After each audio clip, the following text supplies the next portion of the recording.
Hey there, Jacki St here with Stacy Westfall and Trish Campese of Stagecoach West. We're here at the Equine Affaire in Springfield, Mass. It's November, a little chilly out there, but we're in here next to the saddles, nice and warm. So tell me a little bit about what you've been doing since Road to the Horse. Ooh, that's been a few years. Short synopsis. A short synopsis, a lot. A lot? A little bit more than that would be, I think it's interesting. I've covered so many topics between like winning the Congress again on a different horse bridleless, and so just multiple things like that. But my most exciting one right now is that I'm training Roxy's last foal. Because a lot of people saw that she, died in 2012, and I've got her last foal in training, and I'm really excited because we're doing a whole series on YouTube where we're videotaping his training and releasing it, so you can actually see what it looks like as I'm training one. So, like for example, in episode 3, he drags me out of the screen, I think 3 times.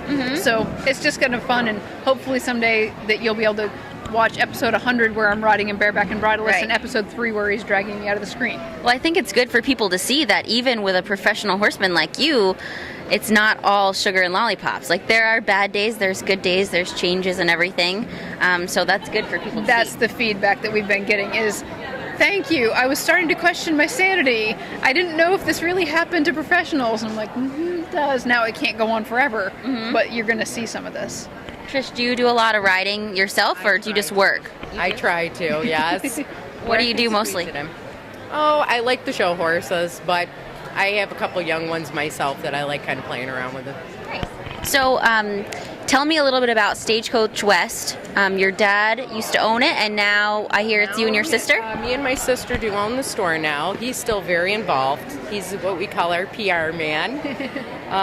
We've been doing this for a long time, since I was 9, and it's been a long time. About 35 years. Wow. And, so, we're together here today, kind of in this little arrangement with the saddles, because Stagecoach West sells a saddle that you kind of put your name on. Was it you came up with the saddle design and you wanted to sell it, or was it vice versa? How did you collaborate on saddle making? I've been approached by a lot of different people who wanted me to endorse different saddles, but the 2 things that were really important to me that I was struggling to find was a saddle that I believed in a price range that people could afford. Like me, when I was growing up in Maine, I'm a little girl, like I couldn't spend more than I did on my horse on a saddle.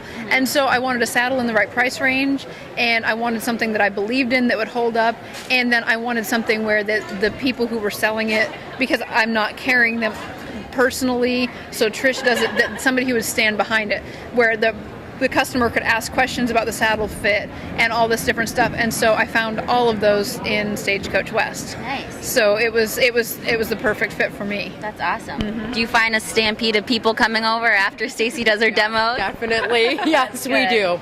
That's great. This is a great expo to show off things like this and let people see your saddles, see your work. Let's see, for a leaving tip for the folks watching. Give me one favorite horse training tip of yours. Not even necessarily for other people, but that works for you. My favorite tip, just in general, would be that, like, if you're watching videos or you're watching anything, you're watching something at Equine Affaire, tips for in general would be, like, watch something muted. Like, everybody's seen whatever you've seen horse training wise on YouTube, we'll just say. Watch it once and then rewatch it with the mute button. It completely changes your viewing experience because it makes you more aware of what's visually happening. You read the horse's body language and the rider's body language automatically, where when the voice is there, you default to the voice and you don't pay as much attention. And the reason that works so well is that, like, having a second set of eyes on the ground or being able to really be seen or see what's happening means you have to read the body language of both the horse and the rider. So, like my husband Jesse, he is my eyes on the ground. He watches me and gives me the feedback, or he'll videotape me and I'll watch me riding. So don't underestimate the value of that video camera, that rewatching the DVD on mute, that kind of education, because it's all about reading the body language to figure out where to go next. That's such a good idea. That's so important for so many people to think about. It's a totally different idea. On a different note, for someone who's on the road a lot, just like you, give me a tip for being on the road, staying active, and happy. on the road? Oh my gosh. Enjoy home when you're home. That would probably be my number one tip. And eat lots of cheesecake, right? Stress it out. Nice.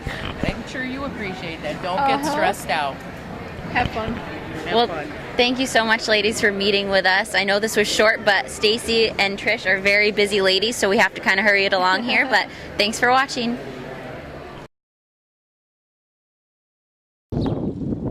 Hey there, we are the three fillies of Horse-A-Day. Chris, Tina, and Jackie. We would love for you to check out some more of our videos and interviews at horseadayblog.com.